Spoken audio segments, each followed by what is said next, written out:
কিরামান কাতিবিন কাঁদে বসিয়া সকল কর্ম লিখিতেছে হুকুম দিয়া আল্লাহর হুকুম দিয়া 40 কদম হাঁটিয়া আসবিরি সজন মন করে নাকির হাজির তুই বিরি তখন ঠিক না বেঠে দুইটা সিসি ক্যামেরা আছে তুমি একবার ভাবলা না এই সিসি ক্যামেরার চরিত্র কি গুণ কি বন্ধুরে আমার এই সিসি ক্যামেরার ফুটেজ তুমি দেখতে পাবা এই দেখতে যে পাবা এটার প্রমাণ দিয়েছেন আল্লাহ কোরআন শরীফের 30 পারায় সূরা ইনফিতরের মধ্যে আল্লাহ রাব্বুল আলামিন বলে দিয়েছেন ওয়া ইদাল কুবুর বুসিরাত আলিমাত নাফসুম মা কদ্দামাত ওয়া খারাত জোরে জোরে বলেন আল্লাহু আকবার আল্লাহ কি বলছে জানেননি কবরটা যখন উন্মোচিত হয়ে যাবে কবরটা যখন ওপেন হয়ে যাবে আমরা এখানে যারা আছি শুধু তারা নয় গোটা পৃথিবীর প্রত্যেকটা মানুষ প্রত্যেকে দেখতে পারবে কে কি করেছে আর কি করেনি যাবেন কোথায় কবরে কোথায় বাঁচার রাস্তা আছে এবার আরো আলোচনা শুনেন পাওয়ার তো খাটান নিজেকে মনে করেন হামসে বড় কোন হে আপনি মনে করেন আপনার চেয়ে বড় কেউ নাই কিন্তু আল্লাহ কয় কেমন বোকা তুমি রে তুমি নিজেই তো তোমার না তুমি হলাম আমি আল্লাহর বাগানের ফুল কি তুমি আমি আল্লাহর বাগানের ফুল আমার যখন মন চাইবে তখন আমি ফুল ছিঁড়ে ফেলবো যেদিন ছিঁড়বো তার আগ মুহূর্তে পর্যন্ত তুমি জানতে পারবা না তুমি সকালে কি খেয়েছো সেটাও তুমি জানো না সন্ধ্যায় কি খাবা সেটাও তুমি জানো না রাত্রে ঘুমিয়েছো সকালে জিন্দা তুমি বের হবে কিনা সেটাও তো জানো না তাহলে কিসের অহংকার তোমার নিজের কাছে তো কোনো পাওয়ারই নাই কথা বলেন না কেন পাওয়ার আছে ওই যে বলতেছিলাম আপনার চোখের সামনে সব কোনো প্র্যাকটিক্যালি থাকবে কিন্তু যাওয়ার কোনো রাস্তা নাই আল্লাহ বলেছেন ইন্নাবাতুশু রাব্বিকা লাশাদীদ আল্লাহ রাব্বুল আলামিন বলেছেন the seizing of Allah is difficult আল্লাহর ধরা আল্লাহর পাকড়াও বড় শক্ত বড় কঠিন আল্লাহ রাব্বুল আলামিন বলতেছেন আল্লাহ বান্দাকে খুব শক্তভাবে ধরবে কোনোভাবে পিছলানোর সুযোগ কোনোভাবে এড়িয়ে যাওয়ার সুযোগ বলে কে আপনার কাছে ভালো লাগুক বা না লাগুক এটা আল্লাহর কিছু যায় আসে আমরা আল্লাহর গোলাম হিসাবে আমাদের কাজ আপনাদেরকে মেসেজটা জানিয়ে দেওয়া তবে সবার কাছে আবার এগুলো ভালোও লাগবে না কারণ হক কথা তো আল হাক্কু মুররুন হক কথা একটু তিতা হক কথা কি তিতা আল্লাহ কয় অকুলু কাউলান সাদীদা তিতা হইলো সত্যটাই বলো সে দ্য রাইট থিং আল্লাহ বলেছেন সত্য কথা বলো সঠিক কথা বলো লুকানো যাবে আমার দিকে তাকান বন্ধু আল্লাহ বলেছেন ইন্নাবাতুশু রাব্বিকা লাশাদীদ আল্লাহ রাব্বুল আলামিন বান্দাকে খুব শক্তভাবে ধরবে ধরার পরে কি করবে আল্লাহ বলেছেন ইন্নাল্লাহা সারিউল হিসাব Allah is quick to take account আল্লাহ হিসাব গ্রহণে অত্যন্ত তৎপর আল্লাহ বান্দার কাছ থেকে হিসাব চাইবে বন্ধু হিসাব যখন আল্লাহ রাব্বুল আলামিন চাইবে এই যুগের মানুষ আল্লাহর কাছে হিসাব দিতে পারবে না আমার কাছে মনে হয় 5000 খুঁজলে একটা জান্নাতি পাবো এর কম তো জীবনও না আর এখনকার কে ইয়াং যে ছেলে মেয়েরা একবারে যুবক যাদেরকে বলা হয় ইয়াং এদের কাছে তো ইসলাম নাই কথা কন না কেন আমার কথায় রাগ হয় এরা সারাক্ষণ ফেসবুকে ঢুকে থাকে টুইটারে ঢুকে থাকে ইনস্টাগ্রাম ইউটিউবে ঢুকে থাকে এরা বেঈমান কাফের মুশরিকদেরকে ফলো করে একবারও চায় না একবারও জিজ্ঞেস করে না হুজুর এটার মধ্যে 24 ঘন্টা থাকি রাতের 12টা 1টা পর্যন্ত থাকি হুজুর আমার কোনো অপরাধ হয় কিনা তোমার প্রথম অপরাধ হলো জিনার আইনুন নাজরু তোমার প্রথম অপরাধ হলো তোমার চোখের জিনা হচ্ছে কন্টিনিউ কারণ ফেসবুক ইউটিউবে ভালো জিনিস দেখা যায় না আপনারা আমার দিকে তাকান যখন কোনো মানুষের কাছে ফল আপনি দেখবেন তখনই কিন্তু খাইতে ইচ্ছে করবে চোখে যদি না দেখেন কোনোদিন আপনার মন চাইবে না কথা বলেন না কেন আজকে দেখবেন রাস্তায় রাস্তায় বন্ধু বিভিন্ন রকমের অকারেন্স ঘটে এটার জন্য দায়ী হলো বন্ধু অনলাইন চোখে যখন দেখবেন নোংরামি এসে আপনার হৃদয়ে বাসা বাঁধবে যখন হৃদয়ের মধ্যে বাসা বাঁধবে তখনই আপনার নফসের পাইজলামি শুরু হয়ে যাবে কথা কন না কেন এই জন্য আল্লাহর নবী বলেছেন, তোমরা যখন পথে মধ্যে চলাফেরা করো তখন তোমরা তোমাদের চক্ষু দৃষ্টিটাকে নিচু করে হাঁটো। সুবহানাল্লাহ বলেন না? কি করে হাঁটো? নিচু করে হাঁটো। কারণ চক্ষু যদি তুমি নিচে রাখবা, কোনো নোংরা জিনিস তোমার চোখে পড়বে না। বন্ধুরে আমার, আল্লাহ বান্দাকে ধরবে খুব শক্তভাবে, হিসাব নেবে খুব শক্তভাবে। সবচেয়ে বড় ভয়ঙ্কর, আপনি হিসাব দিতে গিয়ে হেরে গেছেন। আজকে যুবক তোমরা রাগ হইলে হইতে পারো, আমার পর্দার অন্তরাল থেকে আমার যুবতী যে বোনেরা আছে বাসায়, তোমরাও রাগ হলে হতে পারো, কিন্তু সবাই না, তার মধ্যে ব্যতিক্রম তো কিছু আছে। কথা বলেন না কেন?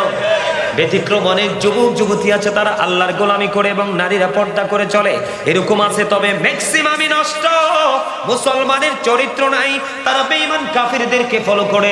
আল্লাহ রাব্বুল আলামিন কোরআনে বলেছেন, নাল কাফিরিনা কানু লাকুম আদুব্বাম মুবিনা। আল্লাহ বলেছেন, the heretics are the eternal enemy of the believers. আল্লাহ বলেছে, ঈমানদারদের প্রকাশ্য শত্রু হলো বেঈমানেরা। আল্লাহ রাব্বুল আলামিন বলেছেন, তোমরা বেঈমানদেরকে ফলো করো, ওদের চিরস্থায়ী ঠিকানা হলো জাহান্নাম। আল্লাহ বলেছেন, উইদ্দাতিল কাফিরিন, কাফেরদের জন্য বরাদ্দ জাহান্নাম। আর তোমরা জাহান্নামীদেরকে ফলো করছো, তোমাদের অবস্থা কেমন হবে আমি বলি। কাল হাসরের ময়দান সম্পর্কে মা আয়েশা সিদ্দিকা রাদিয়াল্লাহু তাআলা আনহা আপনার আমার প্রাণের নবীকে প্রশ্ন করলেন, ইয়া রাসূলুল্লাহ, ইয়া হাবিবাল্লাহ, নবী গো, ও প্রাণের নবী, জানতে বড় মনে চায় গো, কাল হাসরের দিন নারী পুরুষ কি উলঙ্গ থাকবে? নবী বলেছেন, হ্যাঁ উলঙ্গ থাকবে। ইয়া রাসূলুল্লাহ, নারী পুরুষের দিকে, পুরুষ নারীর দিকে তাকাবে না? আমার নবী বললেন, আয়েশা রে, হাসরের ময়দান এত ভয়ঙ্কর হবে, যদিও সব উলঙ্গ থাকবে, একসাথে থাকবে বন্ধু, তারা এমন ভয়ঙ্কর পরিস্থিতির মধ্যে থাকবে, একজন আরেকজনের দিকে নজর দেওয়ার মতো কোনো সুযোগ থাকবে না, এত ভয়ঙ্কর হবে কাল হাসরের মাঠ। আল্লাহু আকবার বলবেন। উলঙ্গ থাকবে। এখন তো কাপড় পরে থাকে, তারপরও তোমার চোখ এলোমেলো দৌড়ায়, আর ওই সময় কিন্তু এত ভয়ঙ্কর হবে, সবাই উলঙ্গ থাকবে, একজন আরেকজনের দিকে নজর দিতে ইচ্ছে করবে না। করবে? আপনারা জানেন না, এই পৃথিবী থেকে সূর্য, কোন স্টোনিমার বলেছেন সূর্যটা পৃথিবী থেকে 9,13,00,000, কেউ বলেছেন 9,30,00,000 মাইল দূরে। সূর্যের আলোটা পৃথিবীতে আসতে সময় লাগে মাত্র 8 মিনিট 20 সেকেন্ড। প্রতি সেকেন্ডে 1,86,000 মাইল বেগে পৃথিবীর দিকে ছুটে আসে। এই সূর্যের তাপ আমরা সহ্য করতে পারি না। কাল হাসরের দিন মাত্র তোমার মাথার উপর থাকবে সূর্যটা, এত ভয়ঙ্কর রূপে রূপান্তরিত থাকবে, ঘামতে ঘামতে ঘামতে ঘামতে তুমি তোমার ঘামের মধ্যে ডুবে যাবে, দুর্গন্ধময় হয়ে যাবে চারপাশ। কি করবে তুমি? আল্লাহ বলেছেন, বান্দা লা ইয়ামুতু, তুমি মরতে পারবে না। People will not die, that সেদিন মানুষ মরতে পারবে না। আল্লাহ বলেছেন, ফিহা ওয়ালা ইয়াহইয়া, people will not be able to live that day. Allah বলেছেন, সেদিন মানুষ বাঁচতেও পারবে না। আল্লাহ বলেছেন, ওমা হুমান হাবিগাইবিন, people will not be able to escape that day. সেদিন মানুষ সেখান থেকে পালাইতেও পারবে না। আওয়াজ তুলে তুলে বলেন আল্লাহু আকবার। আরে আরো জোরে বলেন আল্লাহু আকবার। বাঁচার সুযোগ নাই, মরার সুযোগ নাই, পালাবারও। আল্লাহ বলছে শক্ত করে ধরবে, সেদিনকে ঠেলা দিয়ে যাই চলে আসতে পারবে? আরো জোরে বলে, চলে যেতে পারবে? বাঁচার সুযোগ নাই, মরার সুযোগ নাই, পালাবারও। কি করবেন সেদিন? কোন বন্ধু বান্ধব আত্মীয় স্বজন পাড়া পড়োশি কেউ কি আপনার সহযোগী হবে, সাহায্যকারী হবে? এরকম কোন সুযোগ কি আছে? কথা বলেন, আছে? নাই। তাহলে কি করবে? আযাব ভোগ করতে হবে, চিন্তা করবেন, হাসলে চলবে না।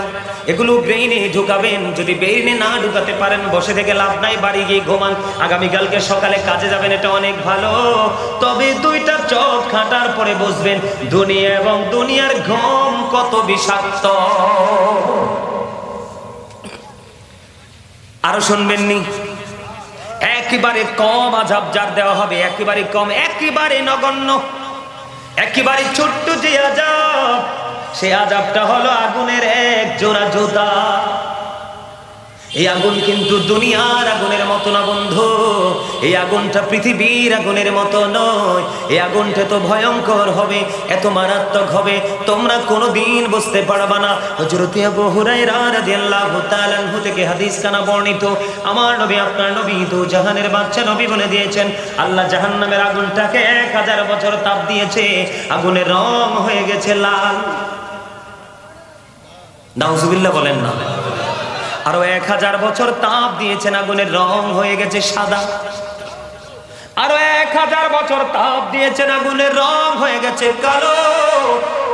এক এক করে 3000 বছর আগুনটাকে জ্বালাইতে জ্বালাইতে উত্তপ্ত করে রেখেছে। 3000 বছর আগুনটার পরিমাণটা, পাওয়ারটা একটু বলি। আল্লাহ রাব্বুল আলামিন জিবরাইলকে বললেন জাহান্নাম থেকে একটু আগুন নিয়ে আসো। জিবরাইল গেলেন, জাহান্নাম থেকে আগুন আসছে। জাহান্নামের পাহারাদার ফেরেশতার নাম হলো মালিক।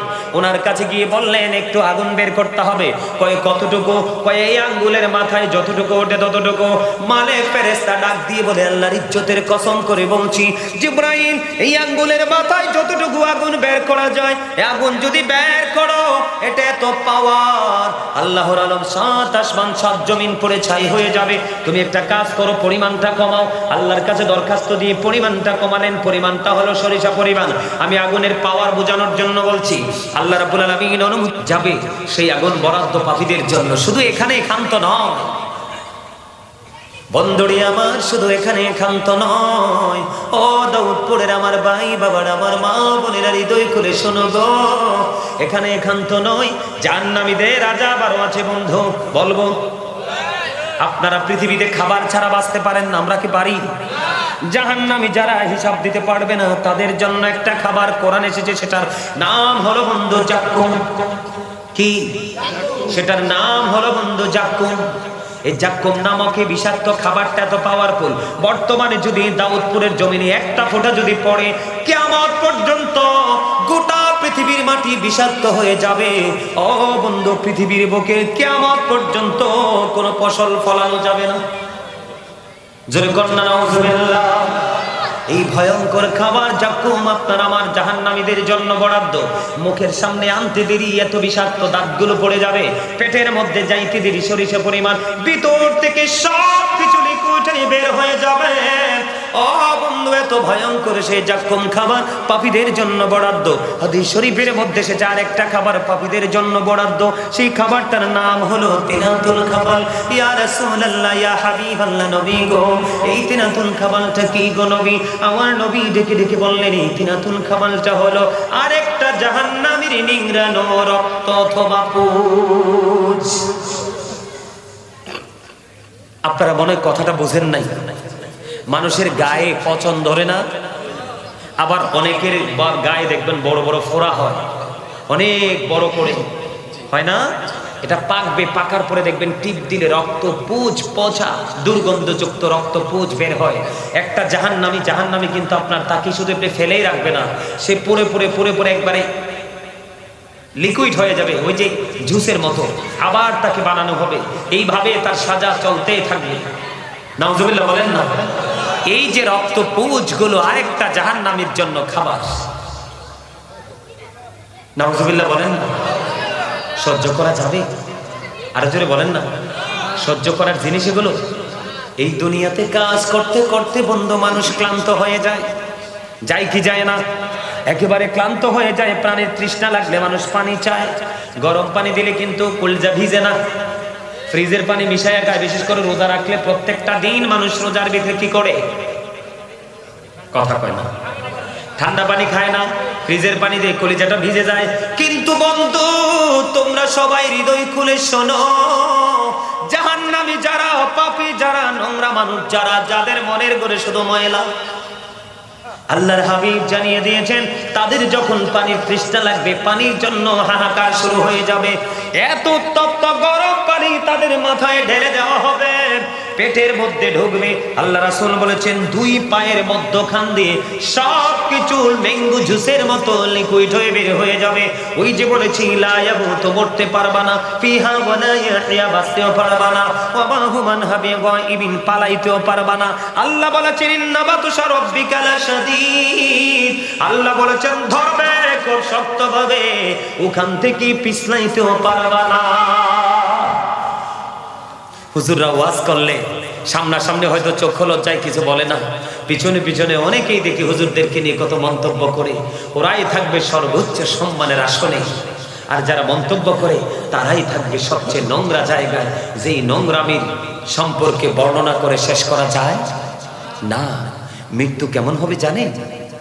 এই মৃত্যুটা কেমন হবে, আমি আপনার জাহান্নামী যারা, তাদের মৃত্যুটা, জানটা দেহ থেকে যখন রুহুটা বের করা হবে, বের করার জন্য আজরাইল আসবে, রুহুটা বিভিন্ন জায়গায় বডির পালানোর চেষ্টা করবে। কি করবে? কিন্তু এই বডিতে আজরাইলের চোখ পাখি দিয়ে পালাইয়া থাকার কোনো সুযোগ নেই। আপনারা জানেন না, অত্যন্ত লজ্জাজনক ভিন্ন বিষয়, আপনার যখন এই জাহান্নামীদের রুহুটা কবজ করার জন্য ফেরেশতা আসে, আসার সময় আল্লাহ রাব্বুল আলামিনের পক্ষ থেকে কুদরতি চট নিয়ে আসে। কে নিয়ে আসে? কুদরতি চট। চট বোঝেন না? বেতের চট, সালার চট। বিল্ডিং করার সময় দেখেন না, লম্বা চট দিয়ে দেয় না, যেন অতিরিক্ত মানুষের উপরে কোনো ময়লা পড়ে বা কোনো শক্ত কিছু পড়ে মানুষের যেন ক্ষতি না হয়। দেখেন না এরকম চট নিয়ে আসবে। বলে হুজুর গো, কেন গো চট নিয়ে আসবে? বন্ধু, হাদিস শরীফের মধ্যে এসেছে, নোংরা মানুষগুলোর আত্মাটা যখন বের করা হবে, তাদের আত্মা থেকে এত বেশি দুর্গন্ধ বের হবে, এত বেশি দুর্গন্ধ বের হবে। এই কারণে বন্ধু চট নিয়ে আসবে। যখন এই তার দেহ থেকে আত্মাটা বের করা হবে, ওই কুদরতি চট দিয়ে এটাকে পেঁচানো হবে, মোড়ানো হবে, যেটা পৃথিবীর কোনো মানুষ দেখবে না। যাদের ডিউটি শুধু তারাই সেটা করবে। জোরে জোরে কন্যা নাউজুবিল্লাহ। দুর্গন্ধটা কতটা হিংস্র হবে জানেননি? দুর্গন্ধটা এতটা হিংস্র হবে, পৃথিবীর সকল প্রাণীগুলো যদি মারা যায়, পৃথিবীর সকল প্রাণীগুলো মারা যাওয়ার পরে এক জায়গায় স্তূপ করে রাখলে সবগুলো পচে যে দুর্গন্ধটা বের হবে, ওই দুর্গন্ধের চাইতে আরো ভয়ঙ্কর দুর্গন্ধ হবে। একটা পাপী লোকের আত্মা থেকে আওয়াজ তোলে তোলে বলেন না নাউজুবিল্লাহ। এগুলা কি সহ্য করার কথা? অথচ আল্লাহ বলেছেন ফি আই সুরাতিন মা শাআ রাক্কাবা। আল্লাহ ক্রিয়েটেড দ্য মাইন্ড। আল্লাহ বলতেছে, আল্লাহ আমাদেরকে, এই যে তারে দেখতে কালা দেখা যায় না, জানছেন? তে কিন্তু একবারে কালো কালো না। আমরা কি বলবো? ওই যে স্বাস্থ্য ভাইটা কালো, আরেকটারে দেখা যায় সুন্দর, স্মার্ট। আমরা এরকম একটা কম্পেয়ার করি না, কথা বলে না। আর এটা তো ওয়াজ, এটা কি আপনাদের বোঝানোর জন্য বলছি। একজন কালা, একজন সুন্দর, একজন বাইটটা, একজন লম্পা। আমি আঞ্চলিক ভাবে কথাটা বললাম যেন আপনাদের বুঝতে অসুবিধা না হয়। আমরা এরকম কম্পেয়ার করি না, কিন্তু আল্লাহর কাছে কালা সাদা নাই। আল্লাহ সোজা ওয়াজ করেছেন। আল্লাহ রাব্বুল আলামিন ইচ্ছে মতো মন মতো করে আমাদেরকে বানাইছে। আজকে কি আমরা মন মতো পথে আছি? কথা বলেন না, আমরা কি আজকে মন মতো পথে আছি? কেন নাই? আল্লাহ সূরা 3-এ কি বলেছে জানেন? লাকাদ খালাকনাল ইনসানা ফি আহসানি তাকবীর। আল্লাহ রাব্বুল আলামিন কি ওয়াজ করে জানেননি? আসমান, জমিন, চন্দ্র, সূর্য যা কিছু আছে সব কিছুর চাইতে সুন্দর হলো মানুষ। আজকে আপনি আমি কি সুন্দর আছি? সুন্দর নাই। আমরা একেবারে কালো কুচ্ছিত হয়ে গেছি। বোঝো হুজুর কেন গো? আমরা একেবারে কালো কুচ্ছিত হয়ে গেছি। এই কালো কুচ্ছিত হয়ে যাওয়ার পিছনে কারণ হলো পৃথিবীর লোভ, পৃথিবীর লালসা, পৃথিবীর স্বাদ আল্লাহ তোমাদেরকে আপন করে ঘিরে ফেলেছে। এই জন্য আল্লাহ রাব্বুল আলামিন বলেছে, তুমি আল্লাহকে বলে, রাসূলকে বলে তুমি নিজের মতো রাস্তা তৈরি করছো, এই রাস্তা কখনোই তোমার কাজে লাগবে না। আল্লাহ ডেকে ডেকে বলে, যখন তোমার কেউ ছিল না তখন ছিলাম আমি, এখন তোমার সব হয়েছে, পর হয়েছি আমি। যখন তোমার কেউ রবে না, রব শুধু আমি। আমার কাছে আসতে হবে, মনে রেখো তুমি। মিনহা খালাকনাকুম ওয়া ফিহা নুঈদুকুম ওয়া মিনহা নুখরিজুকুম তারাতান উখরা। জোরে জোরে আল্লাহু আকবার। এই মনে রাখবেন, আমি আপনাদেরকে বলে যাই, জীবনে অবস্থায় পা থেকে মাথা পর্যন্ত চামড়াটা জিন্দা অবস্থায় ছুলে ফেললে, মাথা থেকে পা পর্যন্ত চামড়াটা ছুলে ফেললে। একটা মানুষের যেমন কষ্ট হয় রে, আমি ইদ্রিস আলাইহিস সালামের কাছে, আমি নবীর কাছে মরণটা তেমন যন্ত্রণাদায়ক মনে হয়েছে। বলতে দেরি রে, গায়েব থেকে আওয়াজ এসেছে এই পর্যন্ত ইদ্রিস আলাইহিস সালামের মৃত্যুটা তার জন্য ihsan করা হয়েছে। আজরাইল ডেকে ডেকে বলছে, নবী নবী গো, এই পর্যন্ত যত মানুষের যত প্রাণীর জান কবজ করেছি, আজকের মতো এত আরামে ihsan করে আর জান কবজ করিনি। জোরে জোরে বলেন আল্লাহু আকবার। ihsaনের মৃত্যুর যন্ত্রণা যদি এমন হয়, কি ihsan যেটা আরামদায়ক করা হয়েছে, মৃত্যু জীবিত অবস্থায় মাথা থেকে পা পর্যন্ত, পা থেকে মাথা পর্যন্ত একটা মানুষের চামড়া তুলে ফেললে কেমন লাগবে? দেখেন অবলা যে প্রাণী, আমরা যে গরু ছাগলের গোশত আমরা খাই কি খাই না, এটাকেও কিন্তু জীবিত চামড়া ছোলার কোনো বিধান নাই। আগে ধর্মীয় সিস্টেম অনুযায়ী জবাই করো, মৃত্যুবরণ করার পরে চামড়া ছোলো। হুজুর কেন গো? কারণ এই অবলা প্রাণীর অনেক বেশি কষ্ট হবে, ও খুলে বলতে পারবে না, তার জবান নাই। এই জন্য বন্ধু, কুরবানিতে আমরা গরু জবাই করি, মহিষ জবাই করি, ছাগল জবাই করি কি করি না? জোরে বলেন, করি কি করি না? বন্ধু, ইসলাম কত সুন্দর দেখেন।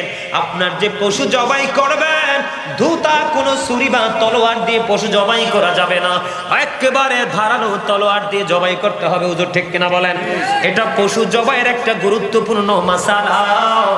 ও বন্ধু, যেন ছুরিটা লাগাইতে দেরি রে, জবাই হইতে দেরি হয় না, পশু যেন কোনো কষ্ট না পায়, এবং ইন্তেকাল প্রাণ পাখি বের না হওয়া পর্যন্ত এই পশুটাকে এক জায়গা থেকে আরেক জায়গায় চেঁচিয়েও নিবেন না, কারণ এই পশুটার কষ্ট হয়। আল্লাহর নবী যদি এমন বয়ান দেয়, তাহলে এই যুগের পাপী মানুষের মরণ কেমন হতে পারে? ভয়ঙ্কর থেকে ভয়ঙ্করতর হবে, যেটা কোনোদিন কল্পনা করে ভাবা শেষ করা। আল্লাহর হাবিবের বুক মোবারকের উপরে আজরাইল হাত রাখলেন। আমার নবী ডাক দিয়ে কয়, আজরাইল কি রাখছো? কয়, আমার হাতের একটা আঙ্গুল বা অংশ। নবীজি কয়, আজরাইল রে, আসমান জমিন যদি আমার বুকের উপর তুলে দেওয়া হতো, তাহলে আমি নবী এত কষ্ট পাইতাম না। তোমার এই সাপ আমার কাছে এত কষ্টকর মনে হয়, আমার উম্মত কেমন করে সহ্য করবে? আমার উম্মতের কষ্টগুলো পর্যন্ত আমাকে দিয়ে দাও। আজকে সেই উম্মত নবীকে ভুলে গেছে। নবীর আদর্শ তো লালন করেই না, নবীর আদর্শের কোনো তোয়াক্কাই করে না। ঠিক না ঠিক? সম্মানিত উপস্থিতি, আমাদের সবাইকে একদিন মৃত্যুবরণ করতে হবে। মৃত্যুবরণ করার আগে মৃত্যুর পথের বাজার আমাদেরকে করতে হবে। সেই বাজারটা সব দিকে করতে হবে। আমার দিকে তাকান, সূরা বাকারার প্রথম পৃষ্ঠায় আল্লাহ রাব্বুল আলামিন বলেছেন, আল্লাযীনা ইউমিনুনা বিল গায়বি ওয়া ইউকিমুনাস সালাতা ওয়া মিম্মা রাযাকনাহুম ইউনফিকুন। আল্লাহ রাব্বুল আলামিন বলেছেন, সাবধানে ওরাই যারা অদৃশ্যে বিশ্বাস করে, সালাত কায়েম করে, এবং আল্লাহ যে দৌলত দিয়েছে দৌলত থেকে তা দান করে। আপনাদের যে এই যে আপনার মসজিদের উন্নতির জন্য আজকের এই মাহফিলের আয়োজন করা হয়েছে, এই মাহফিলে দান করা আপনাদের জন্য আখিরাতের বাজার। বলে হুজুর কেমন? আল্লাহর হাবিব সরকারি মদিনা বলে দিয়েছেন, পৃথিবীর বুকে ছোট হোক বা বড় হোক, কেউ যদি বন্ধু জান্নাতের গড় বানাও, মসজিদ বানাও, বাইতুল্লাহ বানাও, আল্লাহ রাব্বুল আলামিন কথা দিয়েছেন তার জন্য আল্লাহ নিজেই জান্নাতে ঘর বানিয়ে রাখবে। তাহলে জান্নাতের ঘরের লোক নাই এমন কোন লোক আছে আমরা এখানে? সবাই চাই আমরা জান্নাতের উন্মুক্ত একটা পরিবেশ। যারা জান্নাতি হবে তারা নামাজও পড়বে, রোজাও করবে, হজও করবে, তৌফিক অনুযায়ী থাকলে যাকাতও দিবে, হজও করবে, আপনার দান সদকা করবে, সব ধরনের ধর্মীয় কাজের সাথে যুক্ত থাকবে, শুধুমাত্র আল্লাহর সন্তুষ্টির জন্য। ঠিক কিনা বলেন? আপনারা এই আজকে আপনাদের এই মসজিদের জন্য আপনারা একটু সাহায্য চাইব আপনাদের কাছে। আপনারা কি মসজিদটা নির্মাণের জন্য আপনারা কি একটু সাহায্য করবেন? সবাই যার যার জায়গা থেকে। আমি কিন্তু কাউকে প্রেসার দিয়ে কখনোই কিছু বলি না। মসজিদ নিয়ে যেহেতু বলেছেন আমাকে হুজুর একটু আমাদেরকে সাহায্য করবেন, এই জন্য আমি মসজিদ নিয়ে কারণে আমি যখন আপনাদের কাছে কথা বলবো 2 টাকা দিবেন, এখান থেকে আমি কিছু পাই আর না পাই কিন্তু সওয়াব পাবো। আপনারা সর্বপ্রথম আছেন যার যার তৌফিক অনুযায়ী। সর্বপ্রথম কে আছেন যে হুজুর আমি এই আল্লাহর ঘর জান্নাতের বাগানের জন্য আমি এত টাকা দিব? লেখার লোক আসেনিও, খাতা কলম আসেনি? আপনারা খাতা কলম রাখছেন রেডি? খাতা কলম নিয়ে আসো না, এগুলো তো আগে স্টেজে রেডি রাখা দরকার। হ্যাঁ হ্যাঁ, রাগ করে বলছি আর কি। আপনারা কেউ যাবেন না দয়া করে, মাহফিলের একবারে শেষ প্রান্তে 5-10 মিনিট, তারপরে জিকির করব, মিলাদ করব, কিয়াম করব, মোনাজাত দেব। আপনারা দাঁড়ান দাঁড়ান, এখানেই ইয়ে আছে, কলম নাই?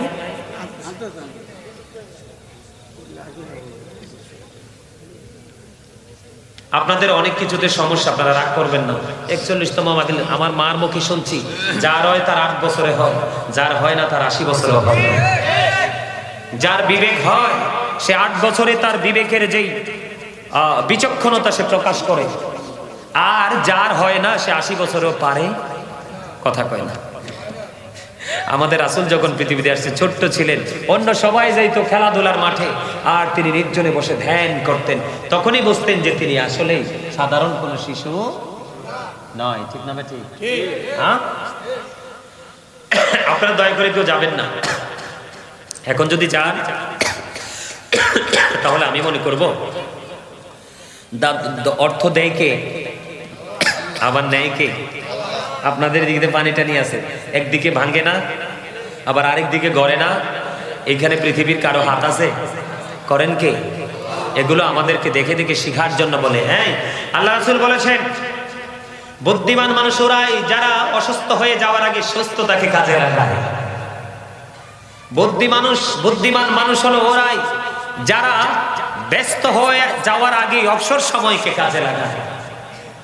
বুদ্ধিমান মানুষ ওরাই, বিবেকবান মানুষ ওরাই যারা সম্পত্তি ফুরিয়ে যাওয়ার আগেই যার যার তৌফিক অনুযায়ী আল্লাহর সন্তোষের জন্য খরচ করে। শোনেন, আব্দুল্লাহ ইবনে মাসউদ রাদিয়াল্লাহু তাআলা আনহু থেকে একটা হাদিস বর্ণিত, হাদিসখানে এসেছে বুখারী এবং মুসলিম শরীফের মধ্যে।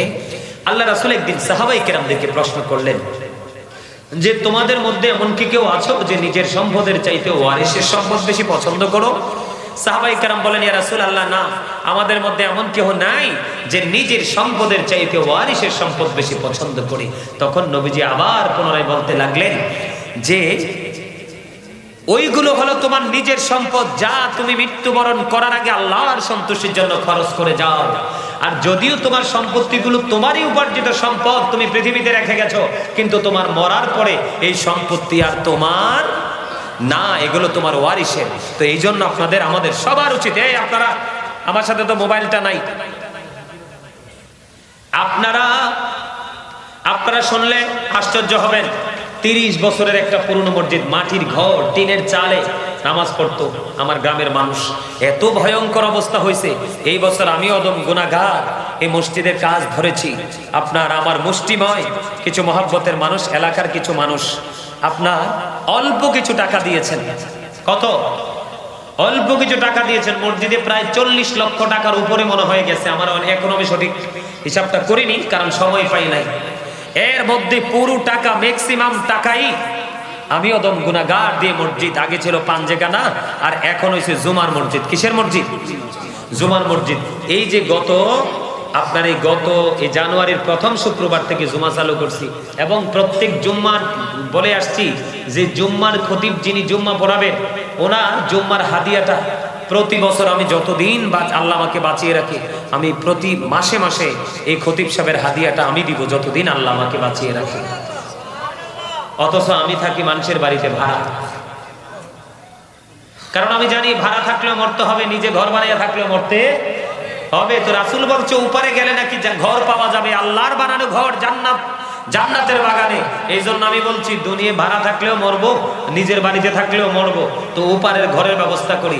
এখানে আমার কিছু প্রিয় লোক যথেষ্ট, আমার কিছু মহব্বতের মানুষ যথেষ্ট সাপোর্ট দিয়েছেন, 2-3 জন, ওরা আমার সাথে যুক্ত হয়েছেন, আমি করতে পেরেছি। তো আপনাদেরকে বলবো এটা আপনাদের গ্রামে, আপনাদের এলাকার মানুষের সৌন্দর্য, উন্নতি, আল্লাহ রহমত বরকত আপনাদেরকে দিবে। তো এই জন্য আপনাদেরকে বলছি সর্বপ্রথম ক্লোজ ইউর ক্যামেরা। আমি আপনাদেরকে বলবো আপনাদের মধ্যে সবাইকে বলবো যার যার জায়গা থেকে মসজিদে দান করে যাওয়ার জন্য। সর্বপ্রথম একজন দাঁড়ান যে হুজুর আমি আল্লাহর ঘর বাইতুল্লাহর জন্য আমি এত টাকা দিব। সর্বপ্রথম খাতা কলম নিয়ে আসছে।